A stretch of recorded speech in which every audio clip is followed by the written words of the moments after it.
En muchas oportunidades acá en Clever, pero también como debate nacional, hemos tocado el tema del agua y la escasez hídrica en nuestro país. Y estamos hablando en el amplio sentido. Lo decía hace muy poquito una dirigente de No Alto Maipo y lo planteaba de esta manera. Decía, nosotros creemos en Santiago, las personas que vivimos acá, solo por poner un ejemplo, que uno abre la llave, sale agua y que el agua está para siempre garantizada. Y ella decía, ojo, que no es así. Queremos hablar a nivel nacional, queremos entender lo que significa que haya un recurso que puede caer en escasez no mucho tiempo más, y qué es lo que se está haciendo desde el Estado de Chile para ir mirando esta situación y cambiando a lo mejor la legislación existente. Estamos por eso acá en Clever con Ulrike Broschek. Ella es subgerente de sustentabilidad de la Fundación Chile. Han publicado y han hecho estudios hace muy poquito sobre el recurso hídrico y la escasez en nuestro país, y ese es el tema de conversación. Ulrike, ¿cómo estás? Muchas gracias por acompañarnos. Muchas gracias y por la invitación y por estar acá compartiendo este tema con ustedes. Sí, bueno, es de harto interés y no necesariamente está en primera plana, por plantearlo así, porque creemos, o en las ciudades grandes, y esto está... y la conversación muchas veces tiene la base en ciudades como o la región metropolitana, uno tiene la sensación, como una ciudadana común, que tiene garantizado cierto acceso al agua, por ejemplo, cosa que no está garantizada en todas las comunas de Chile. ¿Cuándo ustedes entraron a investigar el tema? Y si hoy día pregunto, ¿qué pasa con el recurso hídrico? ¿Cuál es la respuesta a lo que han visto ustedes desde los estudios que han hecho como Fundación Chile? Mira, nosotros entramos en este tema porque habían muchos indicadores a nivel mundial y nacional que hablaban sobre los problemas de agua que estaba enfrentando Chile.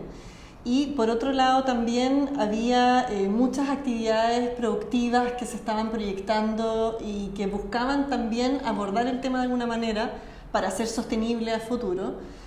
Y veíamos que la discusión estaba muy enfocada en la parte legislativa, con toda la discusión de la reforma al Código de Aguas, y que estaba muy estancada en ese proceso y que el tema de alguna manera no avanzaba. Entonces estábamos enfrentando problemas en los territorios, con muchos camiones aljibes que ya se están instalando como una institucionalidad, el tema de entrega de agua por camión aljibe, muchos problemas en los territorios. Entonces el sentido de urgencia de poder avanzar, dijimos, avancemos en paralelo y demos para adelante con este tema. Ahora, es bien interesante lo que mencionas respecto al camión aljibe, porque efectivamente hoy día hay, y ahí tú me podrías aclarar la cifra, hay una cantidad importante de personas en Chile y de comunas en Chile que están sobreviviendo, muchos sectores, y no desde ayer, con solamente el suministro que entregan camiones aljibe porque no tienen agua. ¿Cuánto es hoy día eso a nivel nacional y cuáles serían las regiones más afectadas por la escasez hídrica? Mira, son unas 400.000 personas las que se contabilizan, y esto estaría no en la zona tan norte como uno se imagina, sino que incluso en la zona sur. Entonces, realmente hay un tema en los territorios, y nosotros a través del análisis que hicimos de todos los estudios existentes que sistematizamos acá en la radiografía del agua. Que acá aprovecho de mostrar el libro con la investigación. Se trabajó con muchas universidades nacionales, también internacionales, y se llega a la conclusión que bajan las reservas de agua a futuro. O sea, tenemos una proyección de que todas las aguas subterráneas, por ejemplo, van a la baja de una manera muy significativa, retroceden los glaciares, ¿ya? Disminuyen las precipitaciones en prácticamente todo el país.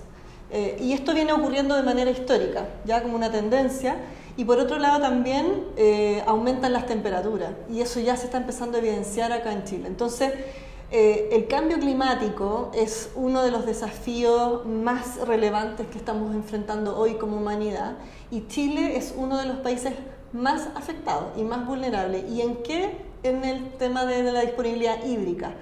Entonces, hay una combinación de factores. Uno es el cambio climático y otro es la sobreexplotación del recurso, que también se da. O sea, tenemos hoy día un uso muy intensivo, porque nuestras actividades productivas lo son, y por lo tanto el desarrollo y el crecimiento de los sectores productivos ha ido en desmedro también del uso del agua, que es limitada. Entonces estamos enfrentando este problema de disponibilidad hídrica, y con estas tendencias que te menciono, que a futuro nos demuestran un panorama un poco negativo, ¿ya? Y que algunos han dicho que hemos sido muy dramáticos. Sin embargo, todos los últimos estudios que se han ido lanzando van confirmando lo que dice acá. Por lo tanto, ese es nuestro escenario que tenemos que hoy día ver ¿qué hacemos para enfrentarlo? Sí, es importante lo que dice Ulrike a propósito de nuestra actividad productiva o cómo entendemos nosotros la productividad o la economía en Chile.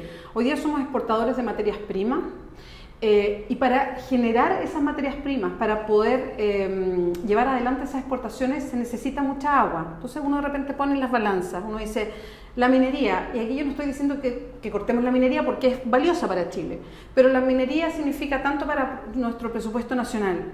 Pero ¿cuánto de ese presupuesto, en una balanza de más o menos, implica el gasto de agua para esa industria minera o para la industria de la madera, por ejemplo? Hay un libro súper interesante de la FAO, que hace muy poquito, que planteaba el costo de las cosas, pero a nivel de agua. No por el precio que puede tener, por ejemplo, un bistec, lo voy a poner así, o una palta, sino cuánto cuesta ese bistec o esa palta de algo muy cercano, imagínense ya a otro nivel más industrial, en agua. Y el gasto es enorme y no lo sabemos. O sea, ¿cuántos miles o millones de litros se gastan al día en la minería en Chile o en la industria forestal? Entonces creo que hay una forma de aproximarse a los temas que no lo estamos haciendo correctamente, porque no es solamente la entrada, sino el costo que tiene para el país. Por ejemplo, y poner solo eso, no voy a entrar a otras cosas, el agua. ¿Cuánto podremos cambiar a lo mejor esa forma de mirar las cosas en Chile? Porque esta discusión no se da de esa manera. Yo creo que no se da porque no se ha integrado el recurso hídrico como parte de la ecuación de desarrollo. Nosotros hemos hablado mucho de eso en la Fundación Chile y tiene que ver con que hoy día las actividades productivas que tenemos son intensivas en consumo de agua y dependen de este recurso. Sin embargo, no se ha incluido como algo, como un tema relevante para habilitar ese desarrollo de esas actividades.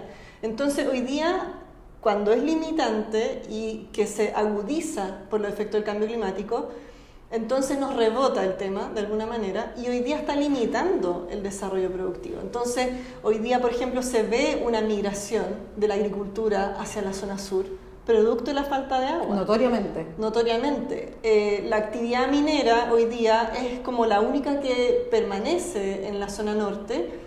Empieza a integrar el agua de mar, ¿cierto? Sin embargo, esa integración es costosa porque el agua desalinizada es cara, por lo tanto es muy limitada. Sin embargo, vamos como generando actividades muy poco diversificadas y lo que tenemos que buscar finalmente es ver cómo pueden convivir sanamente los distintos sectores. Y eso hoy día solamente se da por un desarrollo sustentable de cada uno de los sectores. Nosotros no vemos otra vía posible. Hoy día el desarrollo te impone un desafío en ser más sustentable por el uso y la competencia por el uso del suelo o por los recursos naturales.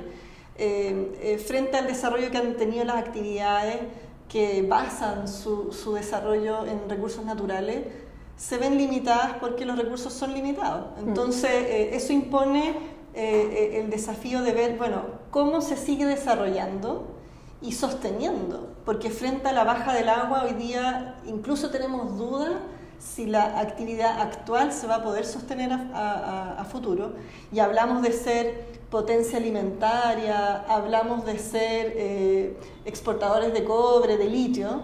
Yo siempre me pregunto con qué agua vamos a hacer eso. Es interesante esa pregunta porque además lo que vemos son megaproyectos. Hay megaproyectos en la zona de Arauco, en la región del Biobío, grandes para plantaciones forestales gigantes, y en el norte siguen desarrollándose o poniéndose en evaluación proyectos mineros gigantes. Y la pregunta de fondo es, si ya hay zonas, comunas, personas afectadas porque no hay agua, entonces uno se pregunta cuánta agua hay para estos desarrollos que se anuncian por el diario y yo diría prácticamente todos los años. Mira, el agua es limitada, es un recurso natural que está limitado y que es cada vez más escaso. Mencioné que por el cambio climático nuestro país es muy vulnerable hoy por esta escasez. Esto se ha notado mucho en la zona norte-centro y se está notando hoy en la zona sur. Por lo tanto, por ejemplo, la zona austral, donde se proyectan proyectos mineros, hoy día realmente es una zona estratégica porque pasa a ser como la última reserva de agua de nuestro país. Por lo tanto, las regiones de alguna manera han ido generando desarrollos según, digamos, tienen vocaciones productivas, ¿no? Y ahí es muy importante que los territorios planifiquen ese desarrollo, cuál es el desarrollo que quieren hacer, cuáles son las actividades, y eso se va dando según el clima, según las condiciones, digamos, de recursos naturales que hay, la cultura, temas patrimoniales. Y es muy importante que cada región vaya viendo cuál es ese desarrollo que busca y en función de eso definir y planificar ese desarrollo. Y si estamos limitando con algunos recursos naturales, con el agua, tenemos que ver de dónde vamos a sacar esa agua para hacerlo. No es lo mismo tener minería en el norte que en el sur. Las condiciones climáticas son muy distintas. Hasta hoy la minería se ha desarrollado, digamos, de manera natural más en el norte, ¿cierto? Pero se plantea hoy en la zona centro y en la zona sur austral. Y ahí nosotros vemos que hay muchas más precipitaciones de agua lluvia, por lo tanto la escorrentía, el arrastre de minerales, de contaminantes puede generar un impacto. Tenemos que estar monitoreando eso, viendo cómo garantizamos que estas actividades sí van a poder convivir con las otras actividades. Tú has mencionado el sector forestal, es súper interesante mirar en la radiografía el consumo de agua de este sector. Y ver, bueno, qué otras actividades hay en la zona donde se desarrolla hoy día el sector forestal. Hay presencia de comunidades indígenas, o sea, cuáles son los temas sociales que hoy día hay ahí. Y un gran tema tiene que ver justamente con el agua. Entonces, tenemos que aprender a convivir en los territorios, y eso va en paralelo a la parte de regulación, que es muy importante y tiene que hacer el Estado ahí su tarea de garantizar también un desarrollo sustentable que garantice efectivamente un resguardo del medio ambiente, de que un sector no impacte negativamente al otro, y de esa manera desarrollarse. Hoy día, como decía, es la única forma en que podamos seguir desarrollándonos como país, que es muy importante. Sí, y por último, y breve porque estamos terminando ya, Ulrike, ¿hay conciencia del Estado respecto a esto? Mira, yo creo que últimamente se está generando mayor conciencia porque desde el Estado se ve lo que ocurre en los territorios, y los territorios nos están mostrando que hoy día el problema del agua es cada vez más intenso. De hecho, han habido anuncios últimamente de algunas medidas para enfrentar esto, y yo creo que lo que necesitamos es que se priorice más, ¿sí? O sea, que el tema se ponga sobre la mesa, que se aborde efectivamente, que surja una política hídrica a nivel nacional que hoy día carecemos, no tenemos, no existe, y que de alguna manera desde esa política también se puedan construir caminos futuros de cómo hacer las cosas mejor, porque hemos hecho o cometido varios errores, diría yo, que hoy día estamos pagando con el tema de los derechos de agua, por ejemplo. Lo que es el sobreotorgamiento de derechos de agua que hemos tenido. La privatización general del agua, además. Eso ha generado una sobreexplotación del recurso. Entonces tenemos que ver cómo en la zona sur y zona austral evitamos cometer los mismos errores, y en la zona norte y centro cómo remediamos y cómo mitigamos esos errores y cómo aseguramos este desarrollo finalmente. Ulrike, muchas gracias por acompañarnos hoy día. Gracias a ustedes. Recuerda www.diarioclever.cl.